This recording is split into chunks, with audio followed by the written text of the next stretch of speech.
ഇതാ ഈ ഉണ്ടാക്കുന്ന ഐറ്റം എന്താണെന്ന് മനസ്സിലാവരുണ്ടെങ്കിൽ കമൻറ്റ് ചെയ്തോ. പിന്നെ ഇപ്പോഴത്തെ ട്രെൻഡിങ് പൊടി ഇഡ്ഡലിയും സാമ്പാർ ഇഡ്ഡലിയും എല്ലാം കഴിക്കാൻ നമ്മൾ വന്നിരിക്കുന്നത് സംസമിലാണ്. അവരുടെ ദോശ ഹട്ടിലെ പുതിയ അഡിഷൻസ് ആണ് ഇതൊക്കെ.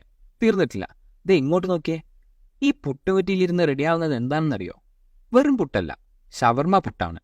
ആദ്യമേ രാമേശ്വരംകാരുടെ പൊടി ഇഡ്ഡലിയുടെ കാര്യം പറയാം. ആ ചൂട് ഇഡ്ഡലിയും മുകളിൽ ആ പൊടിയും നെയ്യും ഒക്കെ ആയിട്ട് നല്ല അടിപൊളിയായിരുന്നു. വായിൽ ഇങ്ങനെ അലിഞ്ഞു പോകുന്ന ഒരു ഐറ്റം. പിന്നെ സാമ്പാറിൽ കുതിർത്ത കുഞ്ഞ് സാമ്പാർ ഇഡ്ഡലിയും കൊള്ളായിരുന്നു. പക്ഷെ ആദ്യം പറഞ്ഞ ആ സാധനമില്ലേ, അതൊരു ബീഫ് കീമ ഇഡ്ഡലിയാണ്. ഇഡ്ഡലിയിൽ ബീഫ് റോസ്റ്റ് ചേർത്ത് കഴിച്ചിട്ടുണ്ടെങ്കിലും അകത്ത് ബീഫ് ഫിൽ ചെയ്ത ഒരു ഐറ്റം ആദ്യമായിട്ടാണ് കഴിക്കുന്നത്. ശരിക്കും നമ്മളെ ഞെട്ടിച്ച ടേസ്റ്റ് ആയിരുന്നു.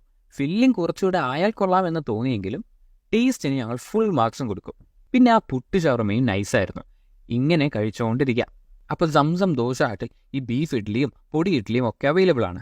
ഒന്ന് ട്രൈ ആക്കിക്കോ, വർത്തായിരിക്കും. പിന്നെ വീഡിയോ ഇഷ്ടപ്പെട്ടാൽ ഡു ഫോളോ അറ്റ് ഫൂഗിൾ.